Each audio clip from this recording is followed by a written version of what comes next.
Alors, revenons-en maintenant au jeu de cartes dans son intégralité, le jeu qu'on connaît. Alors, j'ai pensé vous raconter très brièvement juste une petite histoire que j'avais entendue il y a un certain nombre d'années. On disait qu'on voulait recruter chez les ouvriers de l'Arsenal de Lorient quelqu'un qui allait devenir chef d'équipe. Et donc, on voulait faire des petits tests pour voir si la personne avait les compétences nécessaires pour devenir chef d'équipe.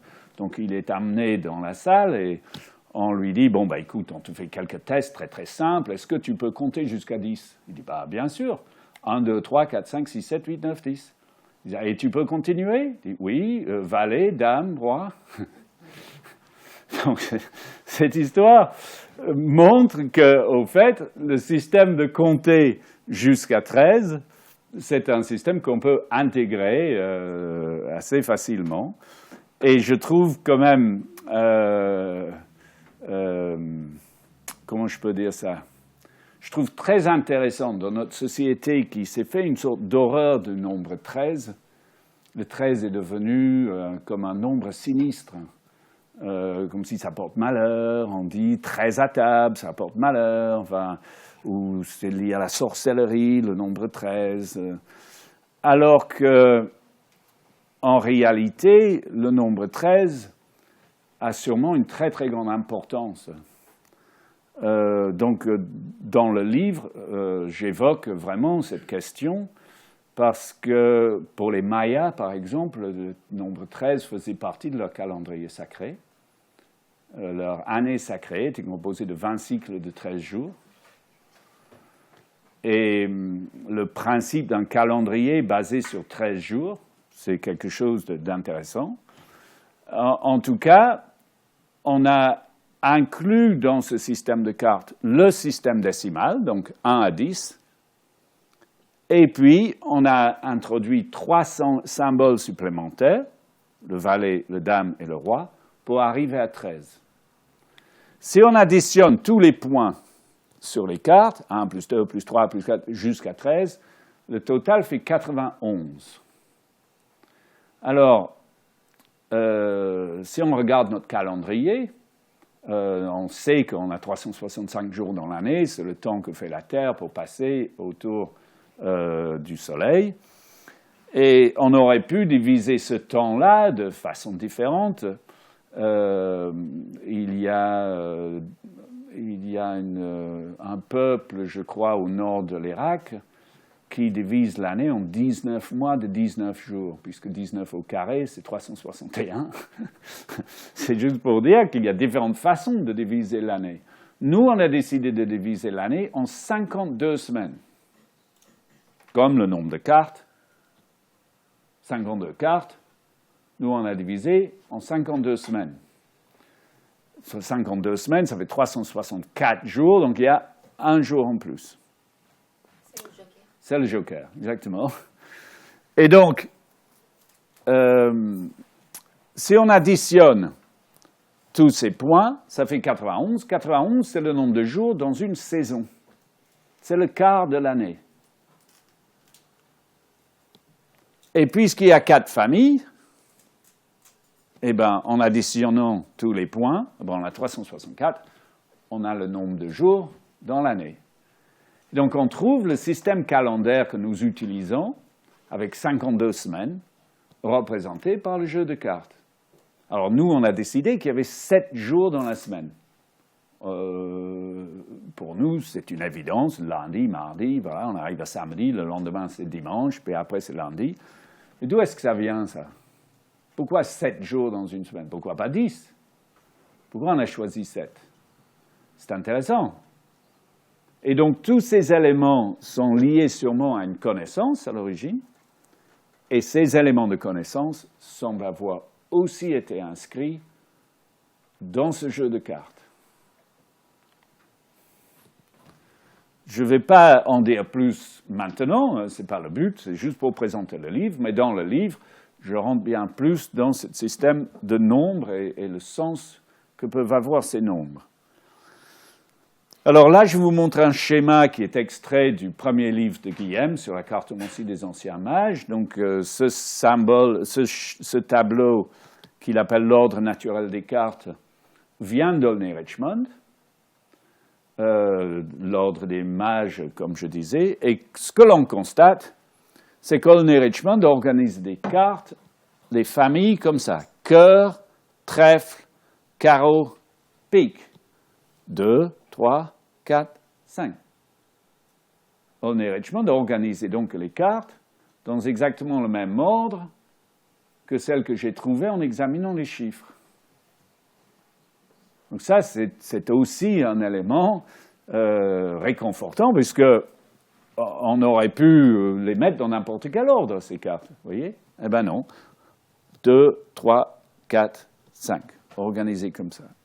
Et là, c'est un tableau qui donne, c'est pour lui, ça c'est l'ordre naturel, et les 3 cartes des piques sont un peu en dehors du système naturel des choses. Alors, à partir de là, Olney Richmond développait un calendrier où chaque jour de l'année correspondait à une carte. Donc, on a un cycle de 13 jours. Donc, il positionne le roi de pique au 1er janvier, et puis la famille pique descend, et donc on arrive au 13 janvier, c'est l'as de pique, et puis le 14 janvier, c'est le roi de carreau, et ça continue. Et puis quand on arrive au mois suivant, on décale de 2. Et comme ça, on traverse l'année. Il y a certaines cartes qui sont beaucoup plus présentes dans le tableau que d'autres, mais évidemment, si je regarde mon anniversaire, eh ben, j'ai une sorte d'indication d'un type d'influence énergétique auquel peut-être j'étais confronté au moment de ma naissance. Voilà, où j'étais soumis à cette influence au moment de ma naissance.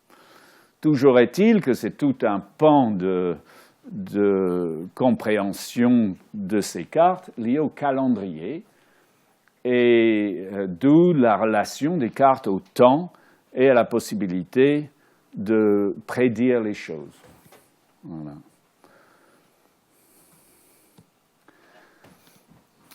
Je voulais vous montrer ce tableau aussi, qui vient du livre, où là, on a les 4 éléments.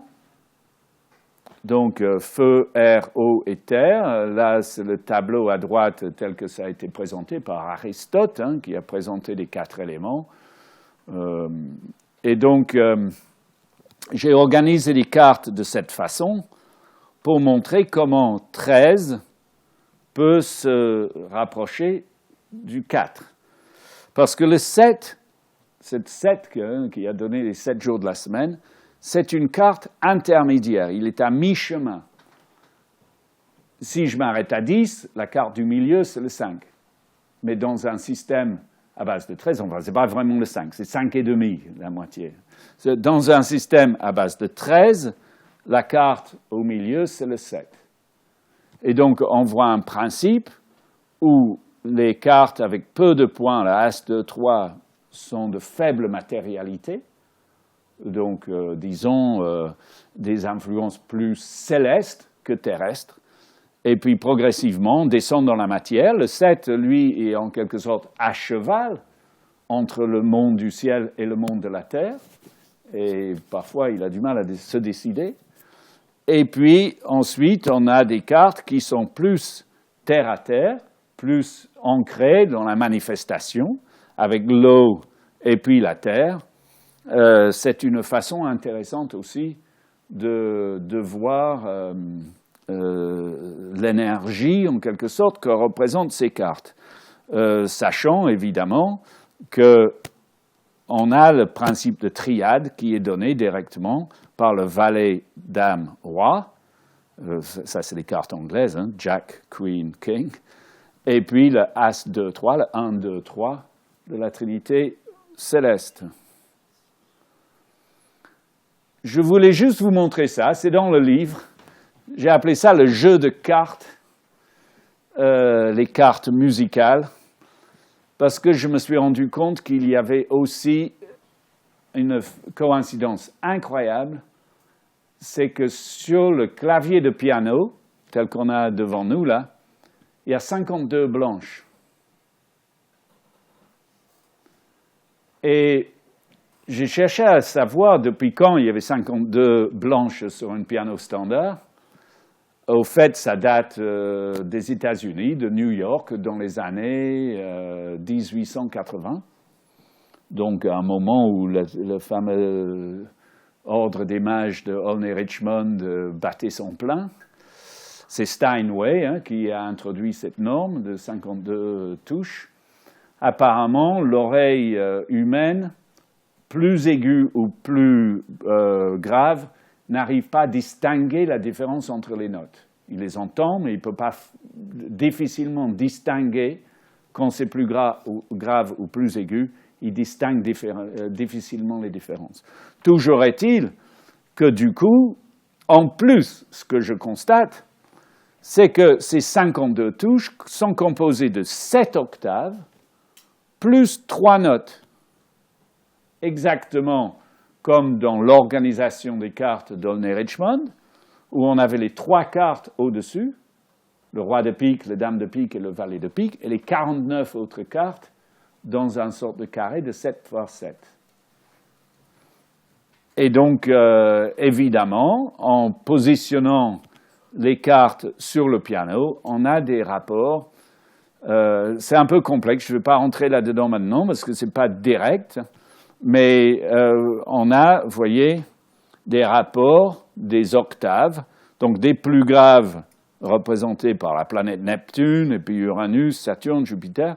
En fait, petit à petit, il s'agit de relier les nombres avec la musique et le mode vibratoire dans un système qui a besoin d'être beaucoup travaillé. Pour finir, je voulais vous laisser méditer sur cette carte-là. C'est une carte anglaise de 1865. Guillaume m'a montré cette carte une fois que le livre était écrit et prêt à l'impression, mais pas encore publié. Et donc, quand je l'ai vu, j'ai tout de suite rajouté dans le livre, parce que, vous voyez, cette carte qui date de 1865 propose des cartes dans l'ordre. Vous avez la pique, le carreau, le trèfle, le cœur, puis un pique à l'intérieur, puis le cœur, le trèfle, le carreau. Les cartes sont positionnées, sont organisées exactement dans l'ordre 2, 3, 4, 5. Bon. 5, 4, 3, 2, As. Enfin, As de pique, 2, 3, 4.